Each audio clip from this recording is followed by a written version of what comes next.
কাকে কোমরে দড়ি বেঁধে থানায় নিয়ে যাবার জন্য এসেছেন অফিসার? স্যার, এই যে স্যার, এই লোকটা তুফান কাল রাতে একটা মেয়েকে ধর্ষণ করার পর খুন করে তার লাশটা খালে জলে ফেলে দিয়েছে। আমরা লাশটা পোস্টমর্টমে পাঠিয়েছি। মেয়েটির বাবা থানায় মিসিং ডায়েরি করে। আমরা মেয়েটির সন্ধান করতে গিয়ে খালে জলে তার লাশটা পাই। তুফানের শাস্তি চাই, শাস্তি চাই, শাস্তি চাই, তুফানের শাস্তি চাই, শাস্তি চাই, শাস্তি চাই, তুফানের স্যার, কলোনির মানুষ ক্ষেপে আছে। এই লোকটাকে শাস্তি না দিলে কলোনিতে আগুন জ্বলবে।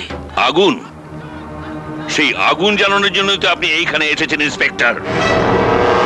আর আমি এসেছি ফায়ার ব্রিগেড হয়ে সেই আগুনের জল ঢালার জন্য। ওরা সেটাই জেনেছে যেটা এতদিন আপনি ওদের বুঝিয়েছেন, আপনি ওদের দেখিয়েছেন। এবার ওরা সেটাই জানবে যেটা আমি ওদের বলবো, আমি ওদের দেখাবো। ওকে নিয়ে এসো।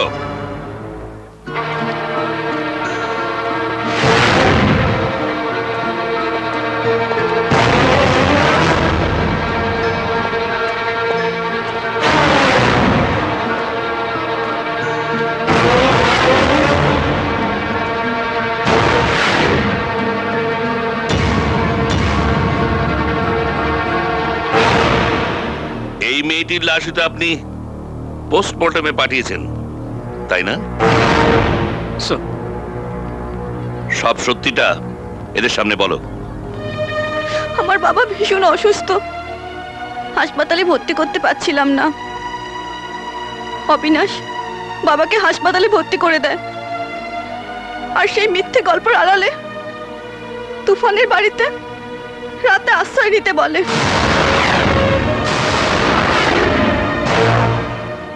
আমি মাঝরাতে বাড়িতে গিয়ে শাড়ি ব্লাউজ ছেড়ে থানায় গিয়ে দিয়ে আসি। আর উনি আমার বাবা নন, পার্টির লোক। আমি আমার বাবাকে বাঁচানোর জন্য এই নোংরা কাজটা করেছি। আমি এই অপরাধের জন্য আপনাদের কাছে ক্ষমা চাইছি। তুফানদার কোনো দোষ নেই। এতক্ষণ যাকে আপনারা অভিশাপ দিচ্ছিলেন, যার শাস্তির দাবি করছিলেন, জানেন তিনি কে? উনি হচ্ছেন সিবিআই ডিপার্টমেন্টের সবচেয়ে গ্লোরিয়াস অফিসার, আমাদের সবার গর্ব, তন্ময় সান্যাল ওরফে তুফান।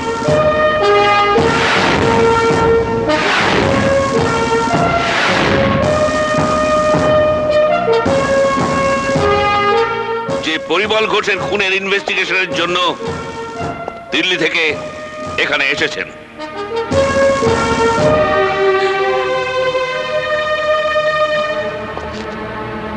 অবিনাশ মুখার্জির বড়ে হয়ে দাবার চালটা আপনি ভালোই খেলেছিলেন, কিন্তু খেয়াল করেননি আপনাকে খাবার জন্য ওই আড়াই চালের ঘোড়াও তৈরি আছে।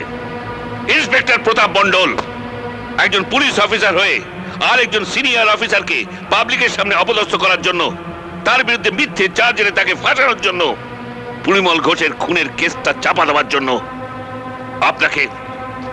আপনাকে সাসপেন্ড করা হলো।